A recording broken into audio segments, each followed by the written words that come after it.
एवं धर्मनिष्ठ ऋषिगण, अब आप दुष्ट असुरों से कदापि भयभीत न हो। जब जब ये दुष्ट आप पर प्रहार करेंगे, तब तब मैं आपकी रक्षा करूंगी। शक्ति स्वरूपिणी महादेवी कौशिकी की जय।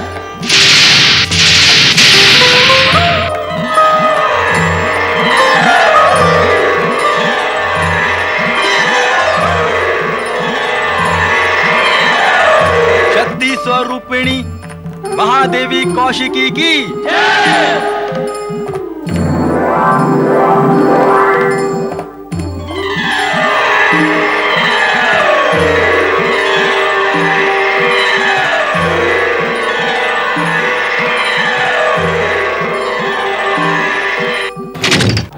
देवराज, अब तो आपने देवी कौशिकी का महालय देख ही लिया। देवर्षि, देवी के दर्शन करके हम धन्य हुए। अब हम उनसे निवेदन करेंगे कि शुंभ निशुंभ का संहार करके शीघ्र ही हमें हमारे स्वर्ग की प्राप्ति करवाएं।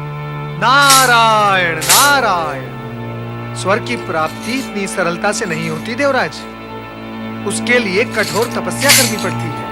स्वर्गाधिपति दैत्यराज शुंभ निशुंभ की जय। स्वर्गाधिपति दैत्यराज शुंभ निशुंभ की जय। स्वर्गाधिपति दैत्यराज शुंभ निशुंभ की जय। स्वर्गाधिपति दैत्यराज शुंभ निशुंभ की जय। स्वर्ग की सुविख्यात अप्सराओं, नृत्य कर हमारा मनोरंजन करो।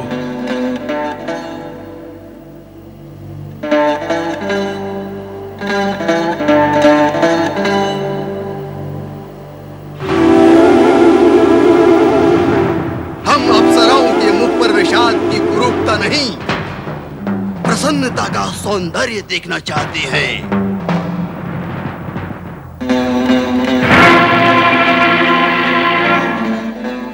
भैया, मैंने पहले ही आपसे कहा था कि अप्सराएं कभी भी हमारे सामने प्रसन्नता पूर्वक सुंदर नृत्य नहीं करेंगी। देवराज और देवगण का वियोग इन्हें सदा सताता रहता है। इससे तो अच्छा है कि हम इन्हें स्वर्ग से निकालकर बाहर करें। भैया निशुंभ, यदि हमने ऐसा किया तो हमारा मनोरंजन कौन करेगा? हम स्वर्ग का सुख कैसे भोगेंगे?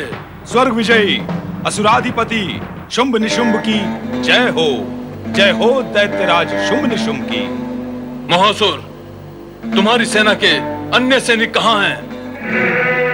अब मैं क्या बताऊं दैत्यराज? जो सत्य है वही बताओ। सत्य तो यह है दैत्यराज कि हमारे सैनिक उस परम सुंदरी पर न्यौछावर हो गए। सुंदरी? कौन सुंदरी? और वो सुंदरी पर न्यौछावर कैसे हो गए? ये कार्य तो हम करते हैं। हाँ, कौन है वो सुंदरी? शीघ्र हमें बताओ ताकि हम भी शीघ्रता से उस पर न्यौछावर हो सके। नहीं नहीं दैत्यराज, आप ऐसा ना करें। महासुर, हमें जो करना है हम कर ही लेंगे। तुम केवल इतना बताओ कि वो सुंदरी कौन है, उसका नाम क्या है और वो कहां रहती है? दैत्यराज, मैं आपके तीनों प्रश्नों में से प्रथम प्रश्न का उत्तर नहीं दे सकता। क्यों? मैं जानता ही नहीं कि वो सुंदरी कौन है। हाँ, आपके शेष दोनों प्रश्नों का उत्तर मैं देता हूं दैत्यराज। शीघ्र कहते क्यों नहीं जो कहना है? दैत्यराज, मैं सैनिकों के साथ देवताओं को खोजता सूंघता जा रहा था कि एक आश्रम में ऋषि मुनि एकत्र होकर देवी कौशिकी से हम असुरों का अंत करने की प्रार्थना कर रहे थे, उसकी जय जयकार बोल रहे थे।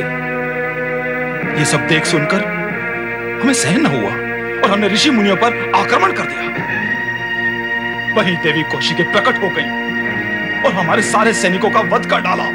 क्या उस स्त्री ने हमारे असुर सैनिकों का वध कर दिया? उसे केवल स्त्री न कहें दैत्यराज, वह तो 16 श्रृंगार से पूर्ण परम सुंदरी थी। ऐसी सौंदर्यमय, रूपवती और लावण्यमय रूप सी विधाता ने भी इससे पूर्व ऐसी सुंदरी कभी नहीं बनाई होगी और भविष्य में बनाएंगे भी नहीं। पर तुमने तो अभी अभी कहा कि सैनिक उस सुंदरी पर न्यौछावर हो गए। वही हुआ असुरराज, वही हुआ। हमारे सैनिक प्रहार करना भूलकर उस सुंदरी का सौंदर्य देखने लगे, किंतु उसने दोनों हाथों से खड़ग चलाकर रूप का रसपान करते हमारे सैनिकों को घास और पत्तों की भांति काट ही डाला। यदि हमारे सैनिक उस सुंदरी के रूप का रसपान न करते तो आज मारे भी न जाते। इसीलिए तो कहता हूं कि वह उस रूपसी के रूप पर न्यौछावर हो गए। पर आप उस सुंदरी पर न्यौछावर होने की भूल न करना, नहीं तो हमारा क्या होगा दैत्यराज। प्रलाप बंद करो मोहासुर। कभी कहते हो वो परम सुंदरी है, कभी कहते हो उसके दोनों हाथों में खड़ग थे। हाँ सुराज, एक बार तो ये महासुर भी मुंह में पड़कर सम्मोहित हो गया था उसका रूप देखकर, किंतु मैंने उसके दोनों हाथों में खड़ग देखा तो मैं वृक्ष की ओट में हो गया। वृक्ष की ओट में ना हो जाता तो आप तक उस सुंदरी की सूचना लेकर भी नहीं आ पाता दैत्यराज। बस बस, बहुत हो चुका तुम्हारा ये रोना धोना। हमारे जो सैनिक मारे गए उनका शोक करना व्यर्थ है। महासुर, तुम हमें उस सुंदरी के विषय में बताओ। क्या बताऊं उस सुंदरी, उस मोहिनी और रूपसी के विषय में।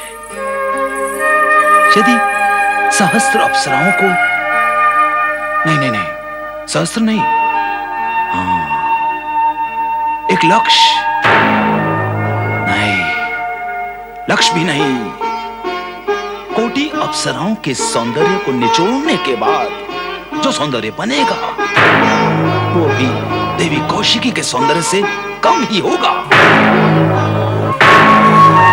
और दैत्यराज, उसके नेत्र, कटार नुमा नेत्र, ऐसा लगता था देखकर कि विधाता ने वह देखने के लिए नहीं, सम्मोहन करने के लिए बनाए हैं। और विधाता को ऐसे नेत्र बनाने में युग के युग लग गए होंगे। ऐसे सुंदर और आकर्षक नेत्र थे उस मां सुंदरी कौशिकी के। आगे कहो मोहासुर, आगे कहो। कहना तो बहुत कुछ चाह रहा हूं दैत्यराज, और कहने को बहुत कुछ है भी, किंतु शब्द ही नहीं मिले। जितने मिले हैं उन्हीं शब्दों के आधार पर एक रहस्यमय बात बता रहा हूं उस सुंदरी के बारे में। उसकी नासिका देखकर शुक्रराज भी लज्जा जाए। ऐसी गोल घुमावदार नासिका है, ऐसा लगता है जैसे समतल भूमि में कोई पर्वत शिखर उठाए खड़ा है। तुम रुक क्यों जाते हो बार बार मोहासुर? शब्दों की कमी के कारण दैत्यराज, शब्दों की कमी के कारण मेरा मन तो रुकना ही नहीं चाहता, किंतु मेरी वाणी रुक जाती है शब्दों की कमी के कारण। हाँ तो दैत्यराज, मैं कह रहा था कि उस सुंदर कौशिकी का ललाट ऐसा दमकता था जैसे काली घटा के नीचे कोई समतल भूखंड दमकता हो। उसकी केश राशि देखकर अमावस्या का भ्रम होता था। उसकी दंत पंक्ति देखकर तो ऐसा लगता था जैसे मेघों के बीच में दामिनी दमकती हो। उसकी बाहें जैसे कमल नाल, वाह, उसकी चाल जैसे हंस की चाल। दैत्यराज,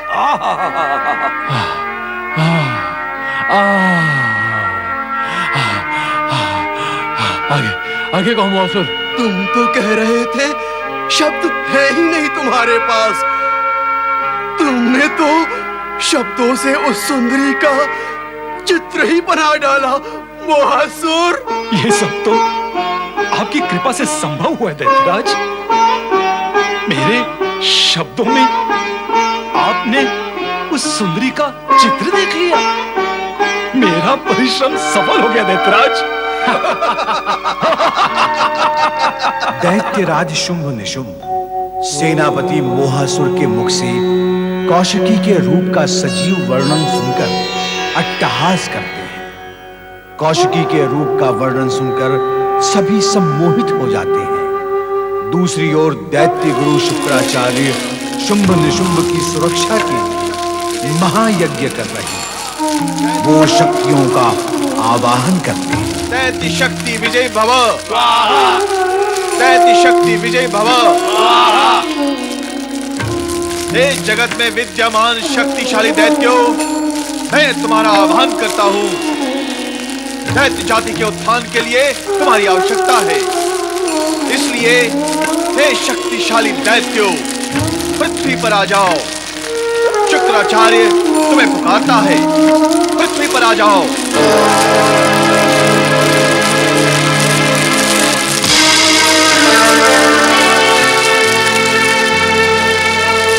क्या मेरी सिद्धियां प्रभावहीन हो गई?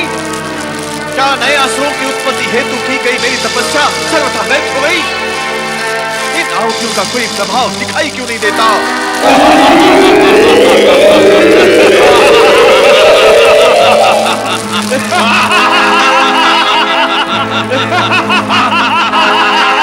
दैत्य गुरु शुक्राचार्य, पाताल से पृथ्वी तक आने में समय तो लगता ही है।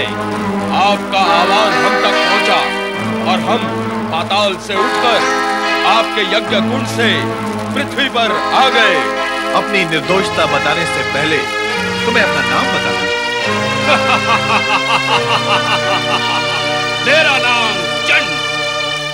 तेरे नाम की भयंकरता से प्राणियों के प्राण सूख जाते हैं। और मैं मुंड, मेरी हिलती हुई मुंडी देखकर प्राणियों के शरीर में रक्त संचार रुक जाता है।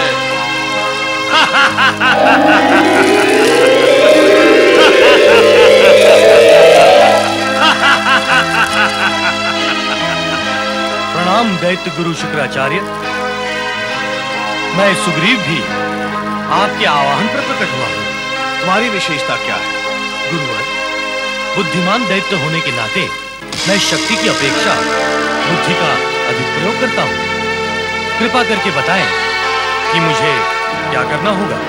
शक्तिमान और बुद्धिमान दैत्यों के प्रकट होने से मेरा आह्वान सफल है, किंतु मुझे शक्तिमान और वरदानी दैत्यों शुंभ निशुंभ के भविष्य की चिंता है। क्रोध, भावावेश और उत्तेजना में वे कभी भी कोई भी अनुचित कार्य कर सकते हैं। तुम सभी का यह दायित्व है कि तुम स्वर्ग जाकर उन्हें उचित परामर्श देकर उनकी सहायता करो। चंड, मुंड, तुम दोनों को अपनी युक्ति और शक्ति का प्रयोग करना है।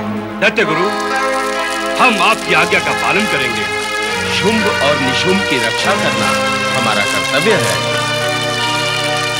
और सुग्रीव, तुम्हें अपनी बुद्धि। दैत्य गुरु, अब आप उनकी चिंता से मुक्त हो जाएं। हम चिंता से मुक्त कैसे हो सकते हैं? हम दैत्य गुरु हैं। दैत्यों की रक्षा और उत्थान का दायित्व हमारा है।